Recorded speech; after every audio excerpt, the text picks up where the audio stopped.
నిర్గమాకాండము 22వ అధ్యాయం 24వ వచనము. Exodus chapter 22 verse 24. And my sword will burn.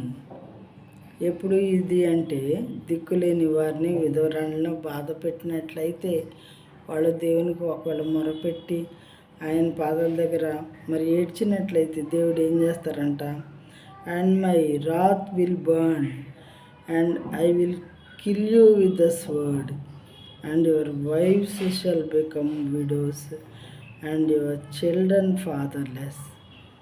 చూడండి, తెలుగులో చూద్దాము. నా కోపాగ్ని రగులుకొని మిమ్మల్ని కత్తి చేత చంపించేదను. మీ భార్యలు విధవరాండ్రగుదురు, మీ పిల్లలు దిక్కులేని వారగుదురు. ఎప్పుడు విధవరాండ్రనే, తండ్రి లేని బిడ్డల్ని మరి బాధ పెట్టి పరదేశుల్ని రకరకాలుగా వాళ్ళని కూడా ఇబ్బంది పెట్టినట్లయితే దేవుడు ఒకవేళ దేవునికి వాళ్ళు ప్రార్థించినట్లయితే ఆ ప్రార్థన దేవుడు నేను తప్పకుండా విని ఈ రకంగా చేస్తాను మీ విషయంలో కూడా అని చెప్తున్నారు. కాబట్టి దేవుడు ఏం చెప్తున్నారు, ఏం మాట్లాడుతున్నారు అనేది వాక్యం వింటే అర్థమవుతుంది, వినకపోతే మరి అర్థం కాదు కదా.